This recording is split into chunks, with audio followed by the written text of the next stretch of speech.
2025. La fête pour l'inauguration des travaux du château de la Reine Jeanne a ravi la notoriété de la foire mensuelle du 12 juillet 2025, la Foire des Arts.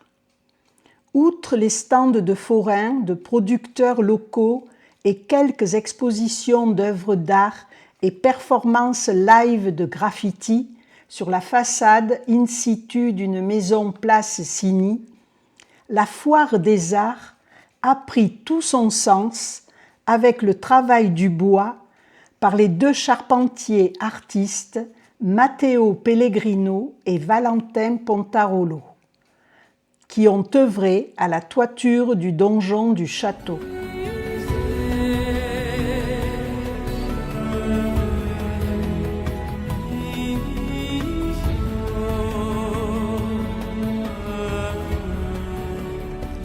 10 heures. Le rendez-vous est donné sur la place Vauban, où l'Office national des forêts nous sensibilise sur la forêt, les filières bois et l'importance du patrimoine forestier, ainsi qu'un stand de la maison familiale rurale.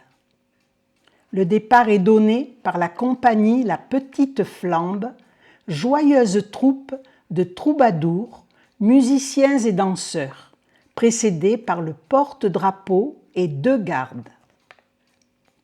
Le long cortège emprunte dans le village la rue de la République, la rue Frédéric-Mistral, vers la montée du château, où est dévoilée la plaque immortalisant cette journée du 12 juillet, en présence de Monsieur le préfet des Alpes-Maritimes, Laurent Autiot, le président du département des Alpes-Maritimes, Charles-Ange Ginésy, le maire de Guillaume et conseiller régional Jean-Paul David, Marie-Amélie Ginésy, présidente du Conservatoire départemental de musique des Alpes-Maritimes, Dominique Estrosi-Sassonne, sénatrice, Guy Amirati, maire de Péonne.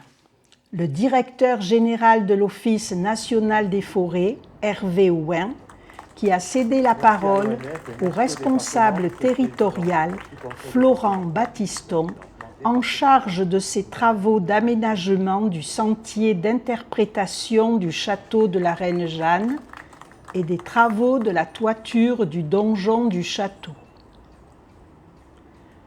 Nous quittons la route départementale de Bouchanières pour emprunter véritablement le sentier qui nous mènera jusqu'au château, avec un arrêt au retranchement, où Bernard Graille, conseiller municipal et délégué au patrimoine, raconte.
Bonjour chers amis, nous sommes réunis ici sur ce que Vauban et ses ingénieurs appelaient le retranchement. C'est ici qu'en cas d'attaque, les Guillaumois venaient se réfugier. Donc ils partaient du village à travers les caves, puisque chaque cave communiquait, et ils empruntaient ensuite un couloir voûté derrière les remparts. Et ils arrivaient ici, ainsi au retranchement. Ça nous permet une petite pause avant de grimper vers le château. Monsieur Battiston vous a expliqué un peu l'esprit du projet de Sentier, qui était de créer un lien fort entre le village et son château. Donc il y a eu beaucoup de réflexions là-dessus. Et puis, monsieur le préfet, c'est un de vos collaborateurs, monsieur Tomatis, qui a lancé l'idée d'allier la pierre, l'acier et le verbe. Il fallait trouver le verbe. C'était pas très difficile puisque un archiviste appelé Jean-Bernard Lacroix avait relevé toutes les délibérations de nos consuls. L'extrait de ces délibérations, vous pouvez le trouver dans les petites bulles qui accompagnent les étranges silhouettes que l'on trouve autour du chemin. Le dessin de ces silhouettes a été inspiré par un tableau, le plus grand ex-voto des Alpes-Maritimes, qui figure dans le sanctuaire Notre-Dame de Buyer, où nous aurons l'occasion de nous rendre cet après-midi. Maintenant, il me reste à vous proposer de continuer la promenade. Bravo. C'est la seule solution que nous avons d'ailleurs. En examinant pas à pas les silhouettes et les petites bulles qui les accompagnent, en français, et puis dans un français mêlé de provençal aussi, celui de l'époque, qui authentifie en même temps nos silhouettes. Merci à tous, et aujourd'hui, tous guillaumois. Bravo. Merci beaucoup. Bravo.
Présentation aux élus des deux charpentiers d'exception, Mathéo et Valentin, qui font une démonstration de leur savoir-faire.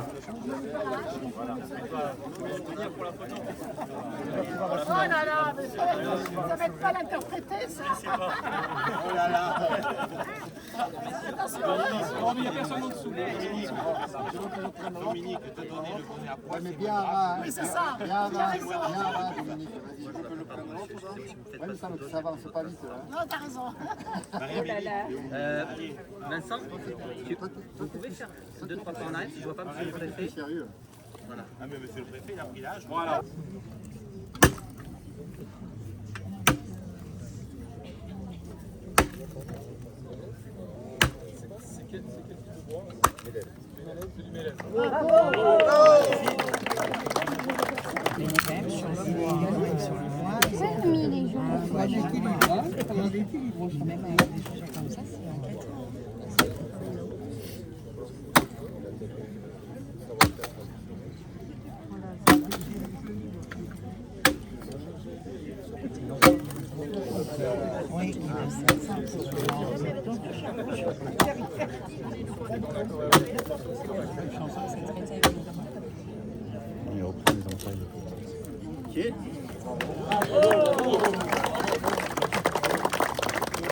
après il va te dégraisser.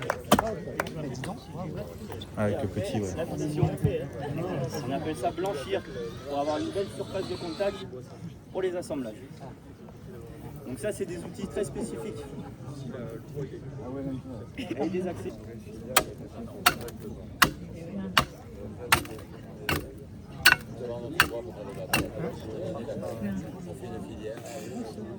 Voilà dans les grandes lignes. C'est ce qu'on a fait là-haut. Cette inauguration des travaux du château de la Reine Jeanne est officialisée par la coupure du ruban tricolore.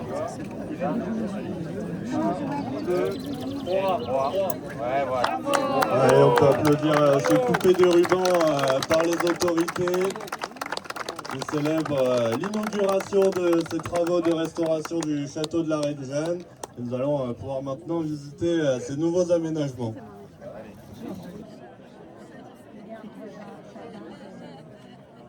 Elle est venue. Oh, on te paie. Je t'avais pas pu. Les autorités gravissent les marches pour atteindre la grande salle du château, pendant qu'une farandole s'organise dans la cour du château et anime cette journée de fête dans la convivialité et la popularité.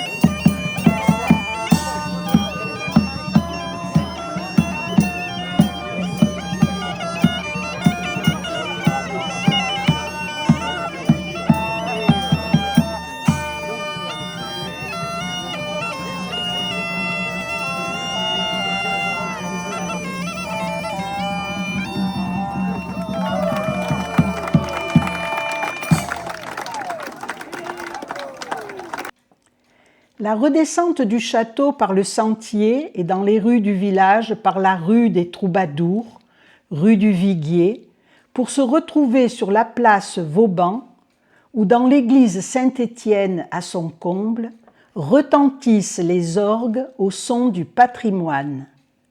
Concert donné par un professeur du Conservatoire de musique, M. Revelli, présenté et accueilli par Marie-Amélie Ginesi, présidente du Conservatoire de musique des Alpes-Maritimes.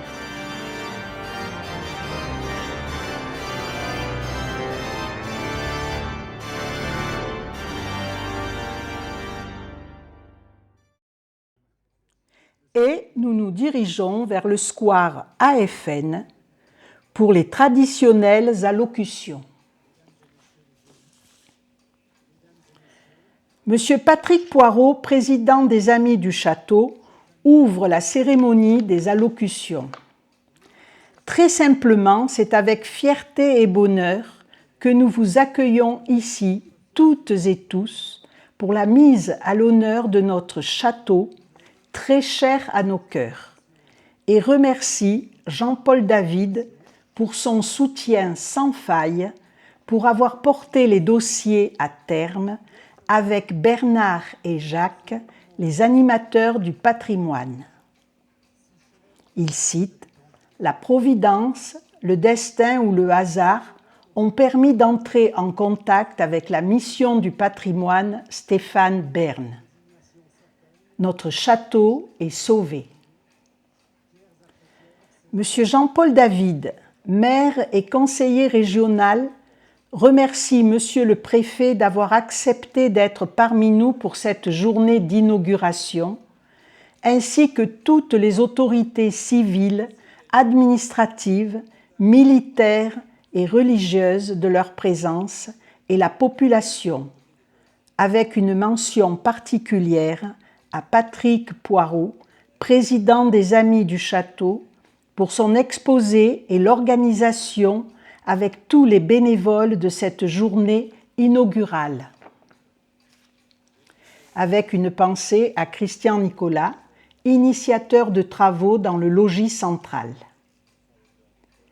Après un rappel historique, c'est en 2018, grâce au loto du patrimoine, initié par Stéphane Bern, que cette aventure incroyable de restauration du château a commencé et qui nous a conduits jusqu'à l'Élysée, où le président de la République nous a reçus pour avoir été choisis à la mission Bern. Le plan de financement est estimé à 1 million d'euros, d'après les études conduites par l'architecte du patrimoine, Madame Agnès Sour-Tanzi. Avec des aides, notamment la Fondation du patrimoine et les mécènes pour 125 000 euros, la Fondation AG2R La Mondiale pour 79 000 euros. L'État, l'Europe, la région pour son soutien à la mise en valeur du château par la réalité augmentée dont la conception a été impulsée par Isabelle Masseglia. En conclusion, c'était un projet ambitieux pour la valorisation du patrimoine local Guillaume Valberg. 1 euro d'investi dans le patrimoine représente de 1,5 € à 2,5 € de retombées économiques locales. Un outil remarquable qui fait appel à nos racines, un trésor à protéger. Pour l'avenir, il s'agira de poursuivre la transformation de ce site. Les arbres aux racines profondes sont ceux qui poussent haut. Jacques Joncourt, délégué départemental de la Fondation du patrimoine, heureux d'être là et satisfait du travail réalisé, et assure qu'il continuera pour Guillaume à soutenir les futurs projets patrimoniaux intéressants, qu'il suivra avec beaucoup d'attention et de plaisir. Pierre Martin, président de la Fondation d'entreprise AG2R La Mondiale pour la vitalité artistique, est ravi de se retrouver aujourd'hui à Guillaume. Il félicite Jean-Paul David pour cette opération pour le patrimoine local et il est très fier d'avoir participé à cette réalisation, comme un petit acte d'amour, et souligne qu'il est prêt à aider la commune de Guillaume dans ses futurs projets patrimoniaux.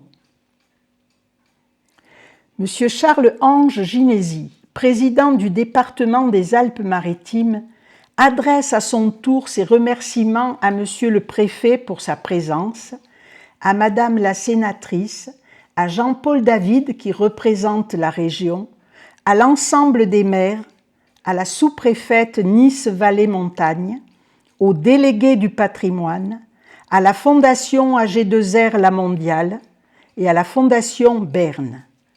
Rappelle l'action de Jean-Paul David pour la culture et l'histoire. Pour ce travail audacieux et minutieux, il savoure la satisfaction du travail accompli malgré les obstacles franchis. Le département veille sur son patrimoine important et il précise qu'une somme de 300 000 euros a été attribuée pour le château de la reine Jeanne. Il congratule chaleureusement les maîtres artisans qui ont réalisé ce travail et illustre ses propos par la citation suivante : « Quand on ne se souvient pas d'où l'on vient, on ne sait pas où l'on va. » Monsieur Laurent Autiot, préfet des Alpes-Maritimes, très heureux d'être parmi nous, très sensible à l'invitation de Jean-Paul David, rend hommage aux actions menées pour le patrimoine par Jean-Paul David et par tous les partenaires. On ne peut pas vivre sans transmettre notre histoire. Monsieur le Préfet déroule l'histoire tumultueuse des Alpes-Maritimes et termine en félicitant tous les acteurs qui ont organisé formidablement cette inauguration. Vive Guillaume, vive les Alpes-Maritimes, vive la République, vive la France. Il s'en est suivi une mise à l'honneur des 2 charpentiers pour la remise de médailles de citoyen d'honneur de Guillaume par Jean-Paul David, le conseil municipal, les autorités et toute la population. Puisque vous le savez, les armoiries de Guillaume nous ont été accordées par la reine Jeanne à titre d'un privilège. Donc on fait 2 communes qui ont eu ce privilège, Brignoles, cité des comtes de Provence, et Guillaume, par la fidélité aux Anjou. Donc nous avons par privilège les rouges et or de la Provence, la fleur de lys et le bleu des Anjou, et le G de Guillaume, qui est une ville libre et franche. Donc voilà les armoiries de Guillaume que je suis heureux de vous remettre donc à l'occasion de cette journée d'inauguration.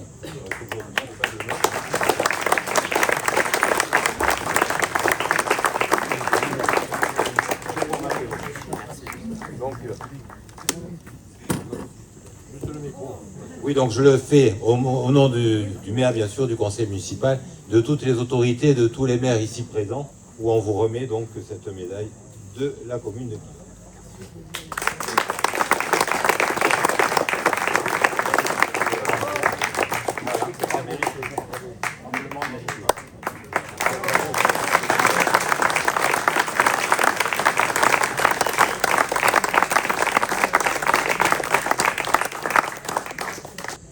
Je les ai vus travailler le mélèze. Donc il serait normal qu'on leur remette le mélèze du département.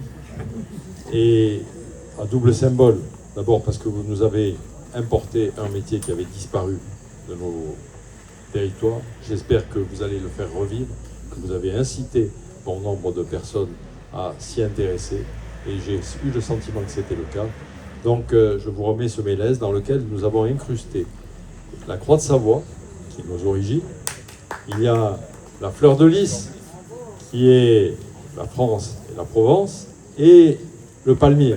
Parce que le palmier, je ne sais pas si vous pourrez en tirer grand-chose, mais dans tous les cas de figure, il est incrusté dans le mélèze. Donc le mélèze du Mercantour, le palmier de la Côte d'Azur, et la croix de Savoie et la fleur de lys vous rappelleront ces moments que vous avez passés à Guillaume et qui pour nous ont été précieux.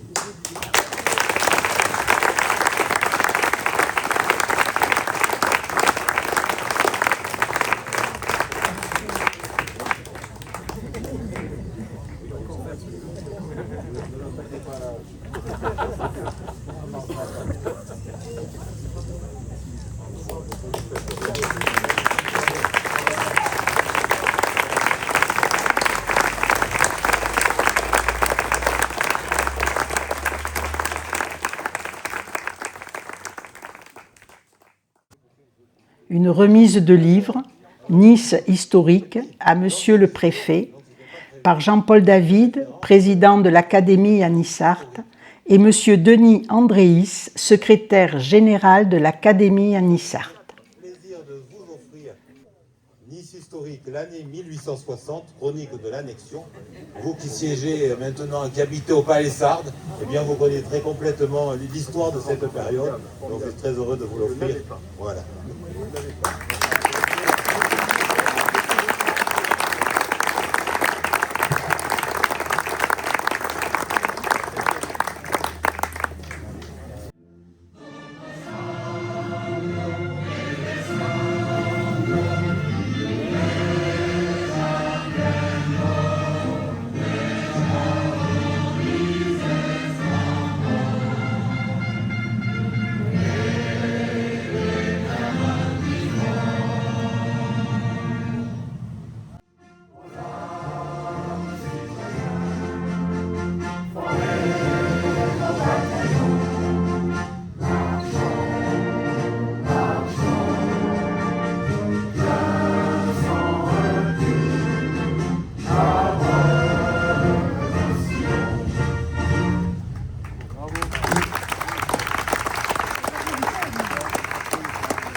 Présentation des réservistes de la gendarmerie venus en renfort pour assurer la sécurité des personnes et des biens pour la saison estivale par le commandant du groupement de Puget-Théniers.